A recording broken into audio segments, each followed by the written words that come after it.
سلام دوستان، امروز قراره بریم سراغ خرگوش. این موجود بامزه، پر انرژی و همیشه آماده فرار. خرگوش جزو پستانداران علفخوار از خانواده لوپوراید هست. خودش توی گروه لاگومورفا قرار میگیره. یعنی یه جورایی فامیل نزدیک خرگوش‌های صحراییه، ولی با یه ذره اخلاق بهتر. به طور میانگین 8 تا 12 سال عمر میکنن، ولی اگه خوب مراقبشون باشی شاید تا 15 سال هم زنده بمونن. بسته به نژادشون از خرگوش‌های کوچیک 1 کیلویی تا خرگوش‌های غولاسای 7 کیلویی داریم. طول بدنشون هم معمولاً بین 30 تا 50 سانتی متره. پشمالو و نازن، ولی زیر اون چهره بامزه یه ماشین دویدن حرفه‌ای قایم شده. خرگوش ها از قدیم توی زندگی آدم ها بودن، هم به عنوان حیوان خانگی، هم خب متاسفانه در بعضی از فرهنگ ها برای گوشت و پوست شکار می شدن. ولی توی سالهای اخیر بیشتر به عنوان حیوان خونگی محبوب شدن، چون تمیزن، آرومن و فوق‌العاده با نمک هستن.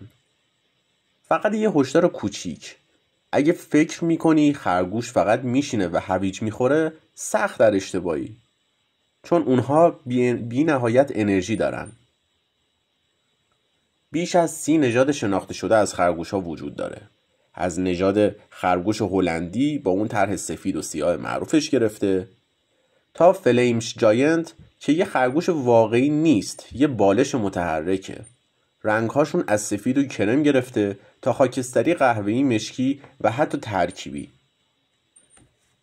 گوشاشون بزرگه چون نقش رادار رو دارن و میتونن از چند صد متر دورتر صدا رو بشنون. قدرت پرششون اونقدر بالاست که میتونن تا 1 متر به سمت بالا و 3 متر به سمت جلو بجهند. دندونهاشون هیچ وقت رشدش متوقف نمیشه، به همین دلیله که همیشه دنبال چیزی برای جویدن هستن.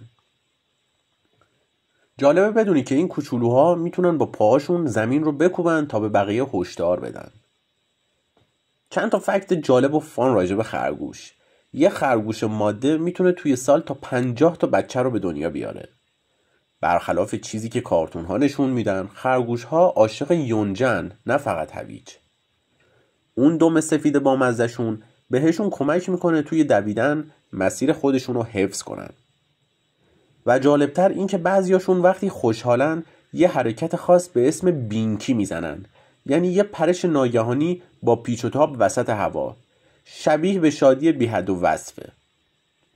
این بود دنیای خرگوش ها، موجوداتی که اگه بخوای بگیریشون باید از قبل با یه نقشه فرار از زندان آماده بشی. تا ویدیوی بعدی. من یونسم و اینجا کانال من و حیواناته، جایی که با هم میخندیم، یاد میگیریم و از دنیای طبیعت لذت میبریم.